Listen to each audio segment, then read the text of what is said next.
Solar install ചെയ്ത് കഴിഞ്ഞാൽ ജോലി തീർന്നുവെന്ന് കരുതുന്നവരാണ് പലരും. പക്ഷേ ചെറിയ ചില കാര്യങ്ങൾ ശ്രദ്ധിച്ചാൽ വർഷങ്ങളോളം മികച്ച പ്രൊഡക്ഷൻ ലഭിക്കും. അതിലൊന്ന് പാനൽ ക്ലീനിങ്. സോളാർ പാനൽ 6 മാസത്തിൽ ഒരിക്കലെങ്കിലും ക്ലീൻ ചെയ്യുക. പൊടി, ഇലകൾ, മറ്റവശിഷ്ടങ്ങൾ എന്നിവ ഉണ്ടെങ്കിൽ പ്രൊഡക്ഷൻ കുറയും.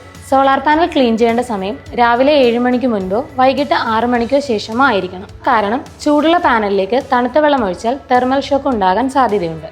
2. Drain clips.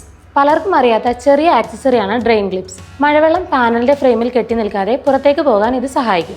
ഇതിലൂടെ മഡ് ലൈൻ രൂപപ്പെടുന്നത് കുറയും. പാനൽ കൂടുതൽ വൃത്തിയായി സൂക്ഷിക്കാനും ഇത് സഹായിക്കും. 3. Shade free area. പാനലിന് മുകളിൽ നിഴൽ വീഴുന്നുണ്ടെങ്കിൽ പ്രൊഡക്ഷൻ കുറയും.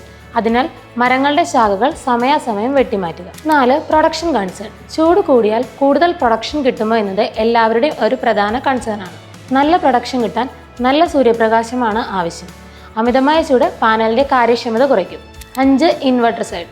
ഇൻവെർട്ടർ സ്ഥാപിക്കുമ്പോൾ വായുസഞ്ചാരമുള്ള ഏരിയയിൽ ഇൻസ്റ്റാൾ ചെയ്യാൻ ശ്രദ്ധിക്കുക. ഇത് ഇൻവെർട്ടർ ഹീറ്റ് ആകുന്നത് കുറയ്ക്കുന്നു. ഈ വീഡിയോ ഉപകാരപ്പെട്ടാൽ ഷെയർ ചെയ്യൂ. കൂടുതൽ വിവരങ്ങൾക്കായി ഞങ്ങളെ ഫോളോ ചെയ്യൂ.